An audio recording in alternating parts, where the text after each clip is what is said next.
کس طرح سے انہوں نے سازش کی، آپ کو قتل کر دینے کا ارادہ کیا۔ وقت گواہ ہے یہودیوں پر بھی، وقت گواہ ہے ان حوارین پر بھی جو آپ پر ایمان لائے۔ وقت گواہ ہے کس طرح سے محمد صلی اللہ علیہ وسلم مکہ میں آئے اور مشرکین مکہ کو دعوت دی، کس طرح سے آپ کو مدینہ جانا پڑا، کیا کچھ تکلیفیں آپ نے اور آپ کے صحابہ نے نہ اٹھائیں۔ وقت گواہ ہے ایمان لانے والوں پر، وقت گواہ ہے جنہوں نے کفر کیا۔ وقت گواہ ہے اس زمانے سے نبی اکرم صلی اللہ علیہ وسلم سے لے کر آج تک ہم تمام پر، اور وقت گواہی دے گا ہم سے لے کر قیامت تک ہر فرد پر۔ وقت ایسا مضبوط گواہ ہے کہ گھڑیاں رک سکتی ہیں، وقت نہیں رک سکتا۔ یہ وقت گواہی دینے والا ہے کس گھڑی انسان نے کیا کام کیا۔ لیکن افسوس کی بات ہے، جس دین جس شریعت میں وقت کی اتنی اہمیت ہے کہ ان کا رب اپنی کتاب میں وقت کی قسم کھاتا ہے، اس دین کے لوگ ایسے ہو گئے ہیں وقت کی اہمیت کو جانتے ہی نہیں ہیں۔ والعصر ان الانسان لفی خسر، قسم ہے زمانے کی، وقت تم پر گواہ ہے انسانوں، تم گھاٹے اور نقصان میں ہو آخرت کے اعتبار سے۔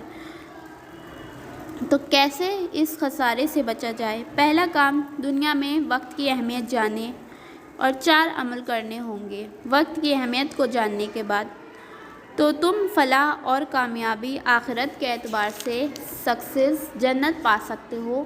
وہ کام کیا ہے؟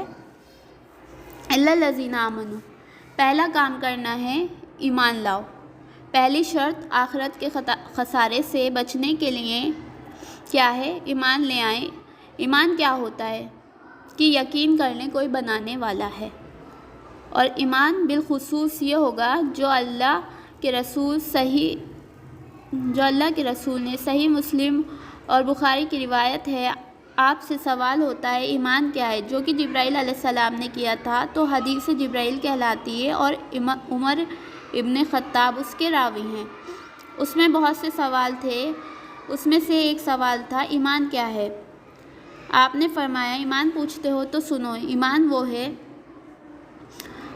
کہ اللہ پر ایمان لے آؤ، اس کے فرشتوں پر ایمان لے آؤ، اس کی کتابوں پر، اس کے رسولوں پر، آخرت کے دن پر ایمان لے آؤ، اور تقدیر پر کہ اس کا اچھا یا برا ہونا اللہ کی طرف سے ہے۔ ان 6 باتوں پر ایمان لانا ہے۔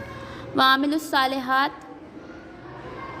ایمان لانے کے بعد نیک عمل کریں۔ صرف ایمان لانا کافی نہیں ہے، اس کے ساتھ عمل کرنا بھی ضروری ہے۔ نیکی کیا ہے یہ بھی جان لیں۔ ایک ہی جواب آتا ہے موسٹلی،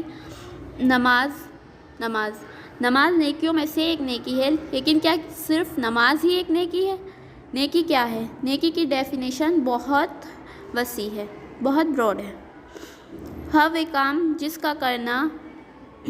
جس کے کرنے کا حکم اللہ تعالیٰ کی کتاب نے دیا، ہر وہ کام جس کے کرنے کا حکم اللہ کے رسول صلی اللہ علیہ وسلم نے دیا، مطلب شریعت نے دیا، ان کاموں کو کرنا نیکی، اور ہر وہ کام جس سے بچنے کا حکم اللہ کی کتاب نے دیا، جس سے بچنے کا حکم اللہ کے رسول صلی اللہ علیہ وسلم نے دیا، ان سے بچنا بھی نیکی ہے۔ مثال کے طور پر نماز پڑھنا بھی نیکی ہے، جوا نہیں کھیلنا بھی نیکی ہے، سچ بولنا بھی نیکی ہے، جھوٹ نہیں بولنا بھی نیکی ہے، حلال کھانا بھی نیکی ہے، حرام سے بچنا بھی نیکی ہے۔ لوگوں سے مسکرا کر بات کرنا مطلب یہ صدقہ ہے، نیکی ہے۔ لوگوں سے سخت بات کرنے سے بچنا بھی نیکی ہے۔ تو کچھ کاموں کا کرنا نیکی ہے، کچھ کاموں سے بچنا بھی نیکی ہے۔ تو اگر ایک مومن اپنی زندگی کو اللہ کی کتاب اور اس کے رسول کے مطابق کر لے تو صبح سے شام تک نیکی ہے۔ سونے کے 8 گھنٹے تک کا ثواب بھی آپ کو ملے گا، وہ بھی نیکی ہے۔ آپ کا سونا، نبی اکرم صلی اللہ علیہ وسلم فرماتے ہیں جو شخص عشاء پڑھ کر سوئے، اس نیت سے سوئے کہ فجر میں اٹھوں گا، اگر فجر میں نہ اٹھ پائے تو آدھی رات کی عبادت کا ثواب، اور اٹھ جائے تو پوری رات کی عبادت کا ثواب ہے۔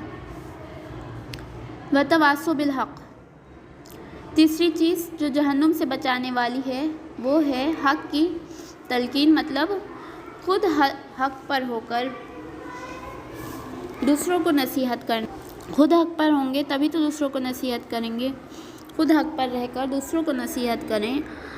حق کے کئی معنی علماء نے لیے ہیں۔ پہلا، یہ دین اسلام حق ہے، لہٰذا اس کی دعوت اور تبلیغ کا کام کیا جائے۔ دوسرا، حق سے مراد حقوق والدین، بیوی کے، بچوں کے، رشتہ داروں کے، پڑوسیوں کے، اسی طرح راستے چلنے والے مسافروں کے، مسکینوں کے، غریبوں کے حقوق دیں۔ تیسرا معنی یہ لیا کہ ضرورت پڑنے پر حق کی گواہی دی جائے تو پہلا دین کی دعوت دینا، دوسرا حقوق کی ادائیگی، اللہ کے اور بندوں کے حقوق، تیسرا حق کی گواہی دینا۔ وتواصوا بالحق یہ ہے۔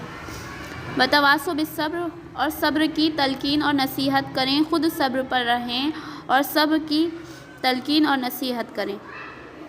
صبر بہت بڑی عظمت اور نعمت ہے۔